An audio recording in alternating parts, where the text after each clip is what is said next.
Qadrli va hurmatli kuzatuvchilarimiz, ayolimiz, ya'ni xolam, qarindoshim bo'ladilar.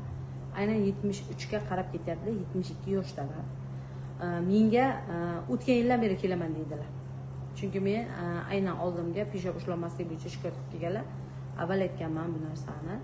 Keyin yanvarda ham kelaman dedilar. Nima qilaman? Baribir majbur bo'lib keldilar. Sababi aynan peshob ushlanmaslikdan muammo. Ich kiyimlariga pampers qo'yib olganlar.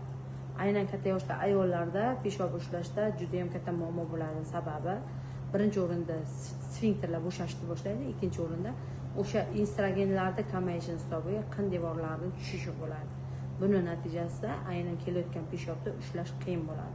Shuning uchun ham biz oldimizga keldilar. Hozir biz bu xolamga aynan lazer intim yoshartirish muolajasi bu ham peshobda ushlanmasligi uchun yaxshi muammolarni yo'qotish uchun harakat nima deydi